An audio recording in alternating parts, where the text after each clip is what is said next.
y bienvenidos y bienvenidas a esta comunicación en la cual os voy a hablar del presente y futuro de la psicología económica, especialmente en el ámbito de las organizaciones. Esta comunicación la presento yo, Silvestre Cabezas, junto a mis compañeros Elena Tomás y Adrián Navalón. Los tres somos miembros del Grupo de Trabajo de Psicología Económica del Colegio de la Psicología de Madrid. Además, Adrián es el coordinador y además, bueno, Elena y yo estamos también afiliados, Elena como profesora y yo como estudiante de doctorado a la URJC.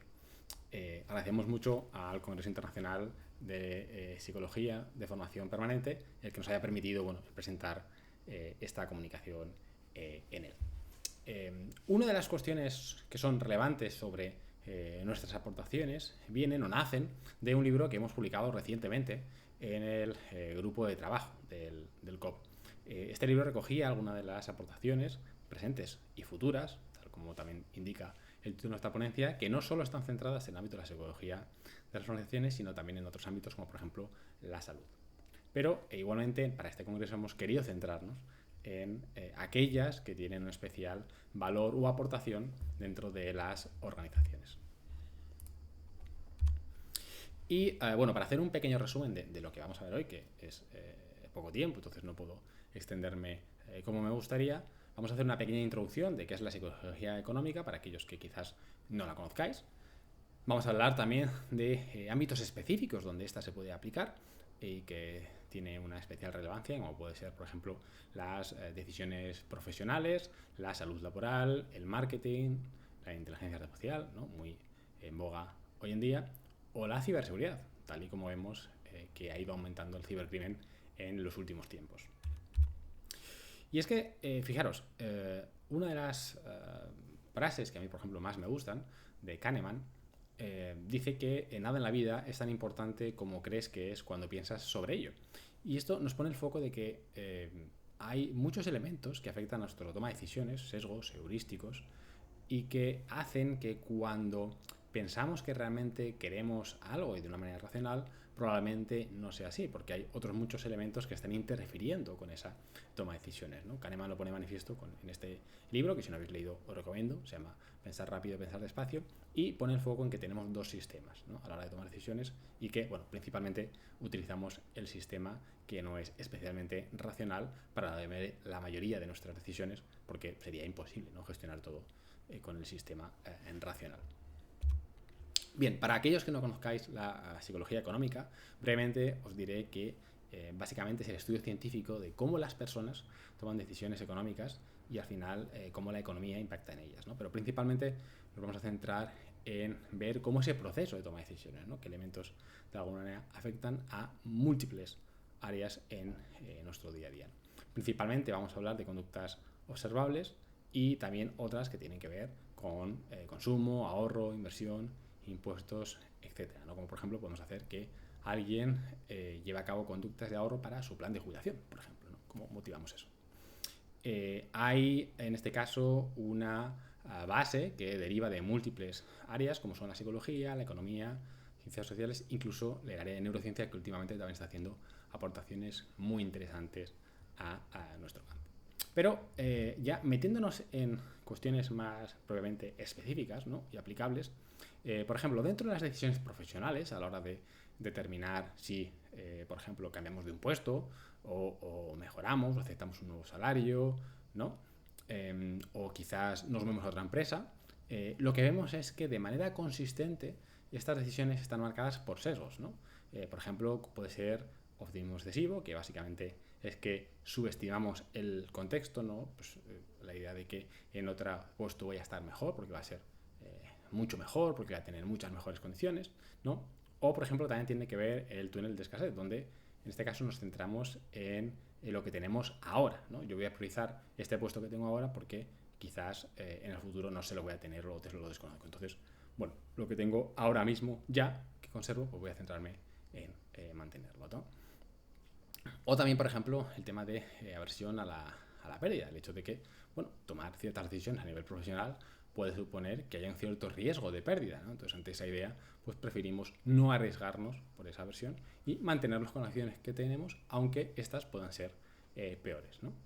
Y claro, si somos conscientes de estos sesgos, y aquí donde entra la psicología económica, podemos ayudar a mejorar, ¿no? De hecho, la metodología que aquí os indico, que es Development Design, que se ha desarrollado dentro del grupo Auren, ¿no? Que es el que en este caso dirige Javier Cantera, lo que hace es ayudar a las personas desde el punto de vista de entender cómo toman decisiones a la hora de fomentar alternativas, establecer un propósito e incluso gestionar riesgos, ¿no? Lo cual nos puede ayudar de manera importante. De cara a qué podemos hacer o cómo podemos intentar mejorar de cara al futuro, dado que esta ponencia se centra en elementos presentes y futuros, podríamos ayudar en este caso, ¿no? A tomar decisiones de una mejor manera, tratando de conocer cuáles son los riesgos que afectan y tratar de mitigarlos. Integrar también, por ejemplo, en áreas como el coaching o el desarrollo profesional, y también tratar de balancear estas áreas como son el bienestar y el crecimiento. Otra área también muy importante que tiene que ver con nuestro bienestar, como junto decía ahora, es la salud laboral, ¿no? Entonces, como a día de hoy incluso vemos estadísticas que muestran que se ha ido deteriorando con el tiempo. Bueno, elementos como el teletrabajo, por ejemplo, la digitalización o ciertos riesgos que se han venido dando, han venido afectando y han ido deteriorando esta salud laboral, incluso pues generando, como hemos visto recientemente, trastornos mentales o incluso musculoesqueletos, precisamente por esta cuestión de una falta de actividad que pueda derivarse, ¿no? El hecho de que la psicología económica puede ayudar y puede aportar de nuevo aquí va a ser algo fundamental. Por ejemplo, ¿cómo? Bueno, pues tenemos principios aplicados como los nudge, que son pequeños empujoncitos, el framing, que básicamente es establecer un contexto sobre el cual partimos, ¿no? Establecer un marco, los sesgos cognitivos o los heurísticos, ¿no? Estos elementos que cuando vamos a tomar decisiones son las que nos están afectando. Por ejemplo, ¿cómo podemos hacerlo? Pues estableciendo incentivos para una alimentación saludable, ¿no? O, por ejemplo, promover, en este caso, el uso de EPI. Son elementos que de una forma u otra nos pueden ayudar. ¿Para qué? Incluso para las propias empresas, ¿no? Para, por ejemplo, reducir las bajas, en este caso aumentar el bienestar, y si aumentamos el bienestar de los trabajadores, también de manera consecuente vamos a mejorar la productividad, ¿no? Y, por ejemplo, uno de los escenarios donde podríamos enmarcar esto, o sea, una oportunidad para poder hacerlo, sería, por ejemplo, la Estrategia Española de Seguridad y Salud que se ha venido o que se está desarrollando en estos últimos años, ¿no? De cara al futuro, ¿qué podríamos hacer o cuáles serían algunos de los retos que podríamos asumir? Pues, por ejemplo, diseñar intervenciones que estén más personalizadas, ¿no? Y más adecuadas a esas necesidades que tenemos, pero siempre basados en la evidencia. Recordad que la economía de la conducta se basa en evidencia. También tenerlo en cuenta de cara a establecer políticas de salud laboral, ¿no? Y entendiendo un poco cuáles son los elementos, las dificultades que pueden tener cada uno de los trabajadores. Y, por supuesto, establecer una colaboración interdisciplinar, no solo desde la economía de la conducta, sino también con otros profesionales. Dentro del área del marketing, que mencionaba antes, es un campo donde probablemente la psicología económica ha tenido más aportaciones, ¿no? A la hora de ver un poco cómo podemos mejorar, ¿no? Es decir, cómo podemos llegar, cómo podemos establecer incluso mejores elementos para que personalicemos cada vez más los productos para los clientes, para el target objetivo que nosotros tenemos a la hora de, por ejemplo, vender o llegar a una determinada audiencia, ¿no? Y es que eso se basa, como decía también antes, ¿no? en entender cuáles son los sesgos o cuáles son los heurísticos o incluso, por ejemplo, los hábitos de compra que tenemos cada uno de nosotros a la hora de elegir, por ejemplo, cómo nos compramos un coche o cómo, por ejemplo, vamos al supermercado, ¿no? Ya sé si sabéis, los supermercados están diseñados con una determinada estrategia de cara a elegir determinados tipos de productos sobre otros, ¿no? Incluso aquí podemos ver que se han usado nudge y incluso modelos, ¿no? Que dentro de la economía utilizamos como el modelo EAST, que básicamente se trata de hacer algo, ¿no? Hacerlo a tiempo, hacerlo fácil, hacerlo atractivo y hacerlo social. Esto implica que, bueno, vamos a favorecer mucho más el hecho de, bueno, centrarnos en ese producto o esa conducta que queremos igual motivar, ¿no? O, por ejemplo, también otros modelos como el BECO, que en este caso nos ayudan a mejorar ese proceso de toma de decisiones. También está el tema de la segmentación conductual a la hora de, bueno, coger campañas y dividirlas o centrarlas en clientes más específicos, ¿no? Y con estrategias concretas. Por ejemplo, el BVA, que ha recibido incluso premios, ¿no? A la hora de, por ejemplo, diseñar su aplicación incluso tiene un equipo de economía de la conducta, ha mejorado mucho en este aspecto a la hora, o en el sector bancario, ¿no? ¿Cuáles serían un poco entonces los retos que pondríamos para el futuro? Pues, por ejemplo, integrar tecnología avanzada como la IA, que vamos a hablar más adelante, y elementos como, por ejemplo, la realidad aumentada, que ahí vamos a ver un poco en qué medida se va integrando y cuáles son un poco los avances que permite la tecnología hacer, ¿no? También está el tema de la ética, que en el ámbito del marketing, pues en muchas ocasiones es cuestionable, ¿no? Hasta qué punto lo que hacemos o las intervenciones que hacemos son éticas o no, y tanto desde el punto de vista de los clientes, pero también de los empleados que podamos tener. Y, por supuesto, mejorar los profesionales dentro del ámbito de la psicología, especialmente en las áreas de marketing y talento, ¿no? Para mejorar.